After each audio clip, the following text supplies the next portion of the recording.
L'autre jour, je me faisais faire mes ongles. Et je suis allée aux toilettes. Et j'ai utilisé le dernier papier toilette qui était sur le rouleau. Et... non mais je sais tout de suite. Cherche un rouleau. Trouve où il est dans la salle. Vois si c'est quelque part. Cherche un nouveau. Remplace-le. Vous savez, ma chair était un peu comme... je ne sais pas où il est. Eh bien, cherche-le. Eh bien, vous savez... Mais tout ça a pris peut-être, je ne sais pas, moins d'1 minute. Et j'ai fait ce que Dieu m'a dit de faire. Et vous pensez, des chariots d'épicerie et du papier toilette, je suis venue pour écouter la parole de Dieu. Puis-je vous dire quelque chose? Si vous n'allez pas obéir à Dieu dans de petites choses comme ça, vous feriez aussi bien d'oublier l'obéissance à Dieu dans d'autres trucs. Et vous n'êtes pas tous obligés d'aller à l'université de théologie pour apprendre à obéir à Dieu. Vous pouvez aller à l'université du Saint-Esprit et il vous l'apprendra où que vous soyez. Je n'ai pas été à l'université. Mais regardez-moi. Et je dis la vérité. Je vous raconte ces histoires parce que c'est là où Dieu a commencé à me former.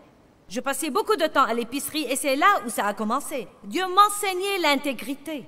Il m'enseignait à être une femme à caractère pieux, à être une femme d'excellence et à ne rien faire de la façon la plus relâchée et la plus facile dont je pouvais me débrouiller, mais de faire les choses comme il faut, surtout quand personne ne me voyait.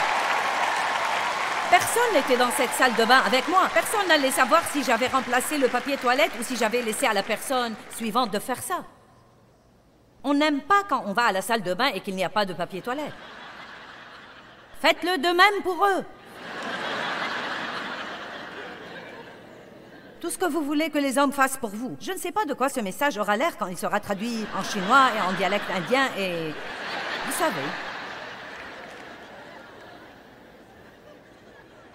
Mais je vous dis une chose, nous avons tous les mêmes problèmes quelle que soit la langue que nous parlons. Et Dieu veut que nous soyons des gens d'excellence. Dieu se fiche pas mal de ce que vous pensez, vous voulez et vous ressentez. Il veut que vous lui obéissiez. Je veux, je pense, je ressens. Je veux, je pense, je ressens. Je veux. Eh bien, je ne pense pas que je devrais faire ça. Personne d'autre ne le fait.